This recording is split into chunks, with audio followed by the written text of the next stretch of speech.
네, 안녕하세요. 대승불교 사상과 경전에 대해서 제가 지금 하면서 저번에 대승불교 역사에 대해서 했어요. 그 두 번째로 금강경에 대해서 말씀을 드리려고 합니다. 그래서 저는 이제 금강경에 대해서는 세 번으로 나눌까 싶어요. 금강경이란 경전은 어떤 경전인지, 두 번째, 금강경이란 경전의 특징, 그다음에 세 번째는 금강경의 경전 내용을 토대로 해서 좀 살펴볼까 이렇게 생각을 합니다.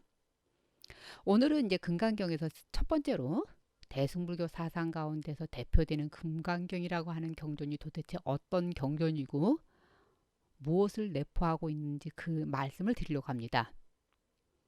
금강경은 아마 많이 들어보셨어요. 어떻게 들어보셨냐면, 그래요. 불교 신자들만의 경전이라기도 하지만 일반적으로도 많이 금강경 합니다. 그래서 그 금강경인데 동아시아 국가, 그러니까 한국, 중국, 일본 대표로 베트남을 포함해서 동아시아 불교의 대표적인 대승불교 경전이라고도 볼 수가 있고요. 특히 우리나라 같은 경우에는 조계종이잖아요. 그러니까 말이 좀 이상하네요.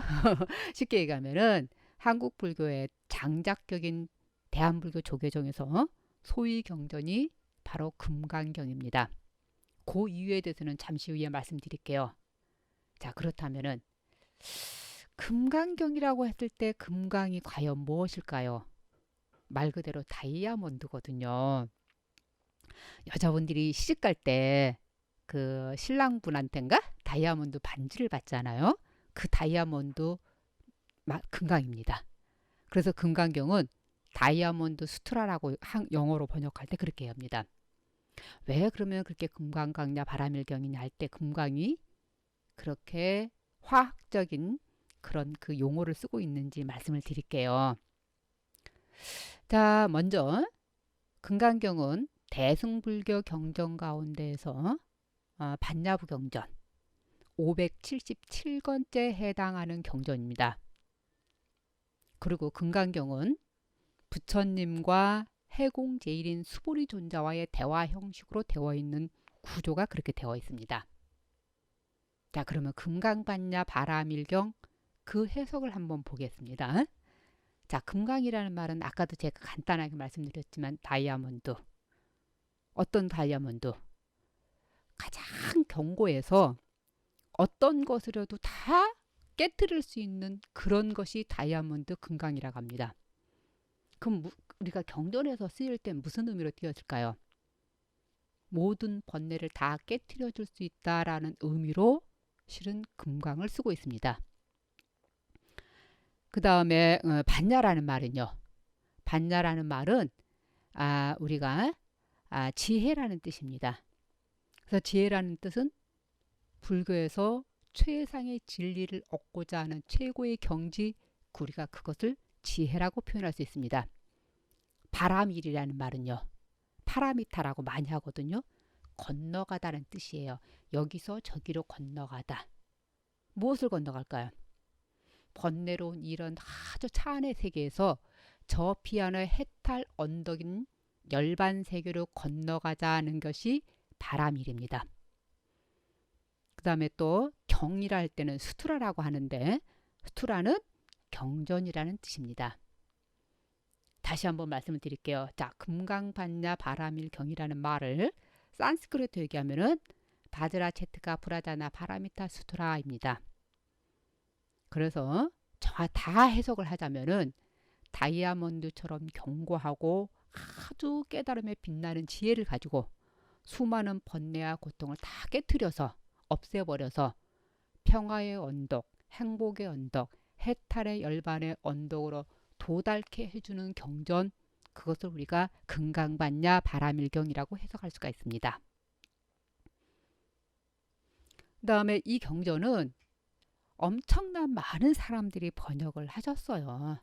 근데 지금 우리 한국의 조계종에서는 어느 분의 번역을 따르고 있냐면 구마라집 번역을 쓰고 있습니다. 구마라집은 5세기 때 분이십니다. 오세기때 분이신데 구마라집에 대해서는 제가 종종 말씀을 드린 적이 있습니다. 최고의 번역가이십니다. 중국에서. 그다음에 또 번역가 하면은 현장법사가 있으십니다. 그래서 중국에서는 금강경을 얘기할 때 현장법사 번역도 있고 구마라집 번역이 있는데 지금 우리가 쓰고 있는 금강경은 구마라집본을 쓰고 있습니다. 그 다음에 학계에서는 학문적으로 얘기하는 겁니다. 학문적으로는 현장스님, 의장스님, 의정이요. 그 다음에 진제스님 이렇게 해서 수많은 스님들의 그러한 금강경, 반야, 바라밀경을 학문적으로는 많이 실은 연구도 하고 실제적으로 탐구도 하고 실제적으로 학자들이 굉장히 많은 원리, 그 논리를 의논하고 있습니다. 또 한 가지는 자, 금강경이 우리가 독송을 하실 때 32품으로 나눠져 있어요. 32분이라고 많이 합니다. 32분단으로 나눠져 있다 소리요. 근데 원래 그 원문에는 나눠져 있지 않아요. 그냥 풀이에요. 근데 우리가 일반적으로 우리가 지금 한국 불교 신자들이 보통 대부분이 1품, 2품, 3품에서 32품으로 나눠져 있고 공식적으로 그렇게 쓰고 있고 그렇게 독경을 하고 있어요. 자, 그러면은 도대체 32품으로는 누가 나눴고 왜 32품인가 이 말이에요. 그것은 양나라 무제, 양무제의 아들이었던 태자였죠. 소명태자라고 하는 분께서 32품으로 나눈 것입니다. 근데 소명태자가 참 일찍 돌아가셨어요. 아마 30대 초반에. 그래서 굉장히 일찍 돌아가셨는데 제가 지금도 저도 이렇게 독송도 그렇게 하고 많은 사람들한테 법문할 때도 32품을 가지고 이렇게 강의도 하고 있는데 정말 뛰어나다는 생각이 많이 들어요. 어떻게 그렇게 그것을 제대로 잘 나눴을까라고 할 정도로 그 정도로 정말 뛰어난 번역가이기도 했지만 아주 정말 금강경에서 대가였구나라고 생각하고 있습니다. 자, 그렇다면은 자, 금강경이 어떻게 해서 우리 대한불교 조계종의 소위경전이 되었는가라고 하는 겁니다.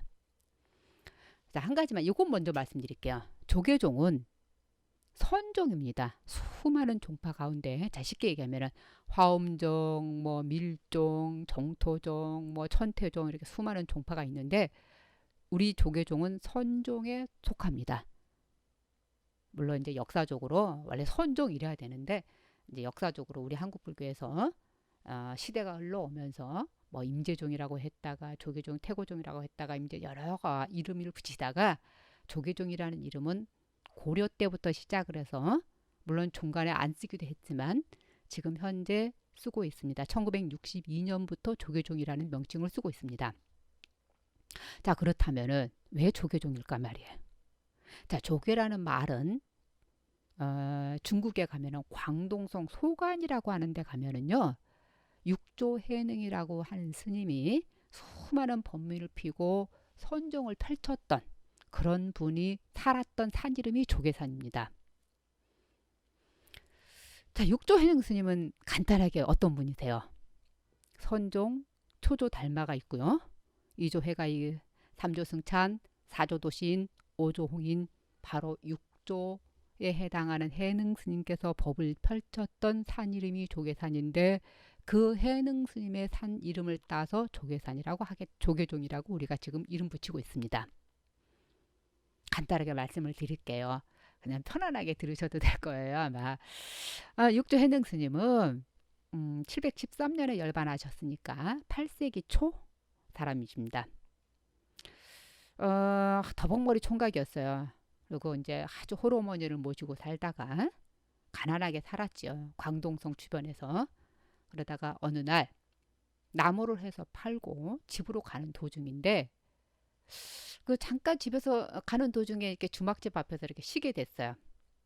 이렇게 이제 평상에 앉아서 쉬고 있는데 방 안에서 어느 스님이 독송을 하고 있어요. 경전을 독송하고 있는데 가만히 들어보니까 너무 좋으신 거야. 근데 그 스님께서 옥무소조 이생기심이라고 하는 구절을 탁 읽을 때 이 해능 스님이 피를 받으신 거야. 옥무소조 이생기심.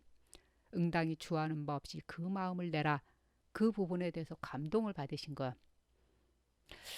좋게 얘기하면은 감동받았다라는 표현보다는 아마 한 소식 깨달음이 오신 거죠.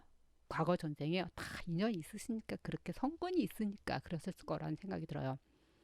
그래서 스님한테 물어봐요. 도대체 그것이 무슨 경전입니까? 그랬더니 금강경이다 이래요. 그러시면서 그 스님이 이렇게 말씀해 주세요. 저 호북성 황매라고 하는 산에 가면은 거기에 가면은 오조 홍인이라고 하는 스님이 계시는데 그 스님께서 금강경을 가지고 수많은 제단을 지조하고 있다라고 해주십니다. 그 말에 해능 스님이 출가할 마음을 굳히셨습니다. 그래서 어머니를 어느 분한테 이렇게 딱 부탁을 하고 정말 부랴부랴 출가하러 오시게 됩니다. 그래서 스님께서는 그 오조 홍인 스님 스승한테 법을 받으실 때도 금강경과 구절이 있고요. 또 스님께서 나중에 후대에 법문을 하시고 수많은 제자들을 거느리고 제가신자 출가하신 스님들을 많은 스님들을 이렇게 지도를 하실 때도 금강경과 관련된 사상이 굉장히 많았습니다. 그래서 조계종이 조계종이라기보다도요. 중국에서 선종이 소위 경전이 금강경으로 되었습니다. 근데 이 말을 꼭 덧붙여야 될 것 같아요. 원래 선종은 소위 경전이 달맞은 이래로부터 능가경이었습니다. 실은 능가경이었다가 육조 해능 때 이르러서 선종의 소위 경전이 금강경으로 바뀌게 된 겁니다. 그것이 중국에서도 선종하면 소위 경전 금강경이고요. 지금에까지도 우리 지금 조계종에서도 소위 경전으로 하고 있습니다. 그래서 제가 이렇게 서점에 가서도 그렇고 공부할 때 이렇게 책을 찾아보면은 출판계에서 우리 지금 불교계 출판계에서 경전 가운데 가장 많이 출판되는 경전이 금강경이고 해설서도 가장 많다고 합니다. 글쎄요, 그렇게 짧은 경전인데도 얼마나 많은 사상을 내포하고 있는지는 아마 직접 겪어보셨을 거예요. 저도 실은 금강경 가지고 기도를 하고 있거든요. 처음에는 한 7, 8년 전? 몇 년 전에는 금강경을 하루에 한두 번 이렇게 독송을 했어요. 그랬는데 어느 시대 때부터 한 5번으로 조금 늘렸어요. 금강경을. 그러다가 이제 지금은 조금 더 시간이 여유가 될 때는 금강경을 많이 기도하고 있거든요. 근데 저는 금강경이라고 하는 경전이 뭐 뛰어나다 이것만이 최고다 이거는 아닙니다. 다만 그 경전 속에 담겨져 있는 메시지가 정말 우리한테 얼마나 많은 욕심을 부리고 사는지 그걸 내려놓고 살아야 된다라고 하는 그런 메시지를 담고 있기 때문에 저는 금강경을 제 마음의 소위 경전 그리고 기도하는 경전 또 많은 사람들한테 또 이렇게 많이 법문을 할 때도 제가 금강경을 가장 많이 쓰고 있습니다. 근데 우리나라에서는 언제부터 그러면은 금강경이 이렇게 들어왔고 유통되었을까 이 말이에요. 실은 금강경이 처음 들어온 거라기보다도 고려 중기 때 보조 진울이라고 하는 스님이 계셨는데요. 그 스님에 의해서 금강경이 일반적으로 유통되는 역할을 하신 분이 보조 진울 스님이라고 볼 수가 있습니다. 보조 진울 스님은 이제 그렇게 말씀하셨어요. 제자들한테도 사람들한테 꼭 독송해야 되는 경전은 금강경이다라고 하셨고요. 그 다음에 육조 단경을 본 뜻으로 삼아라 했습니다. 육조 단경은 아까 제가 얘기한 육조 해능 스님 법문입니다. 그 다음에 화엄경을 중심으로 가나선이 담겨져 있는 대어록을 양날개로 삼아라 라고 하시면서 그렇게 말씀을 하셨기 때문에 지금 우리 조계종에서는 가나선을 위주로 하면서 소위 경전이 금강경이 되게 됐습니다. 제가 너무 어려운 말씀 드렸나요? 아마 다 아시는 얘기일 거예요. 왜 그러냐면은 불자님들이 처음으로 절에 들어가거나 불교 대학 공부를 하겠다 할 때도 금강경을 빼놓고 공부하지 않거든요. 그래서 수많은 스님들한테 수많은 법사님들한테 제일 많이 들은 경전이 금강경이라고도 많이 하거든요. 근데 의외로 많이 어렵습니다라는 얘기를 많이 하거든요. 근데 제가 편안하게 강의할 하면 조금씩 이해하리라 될 겁니다. 자, 그 다음에 그럼 금강경에서 과연 무엇을 남기고 있는 핵심이 무엇일까 이거거든요. 그것은 이고등락이에요.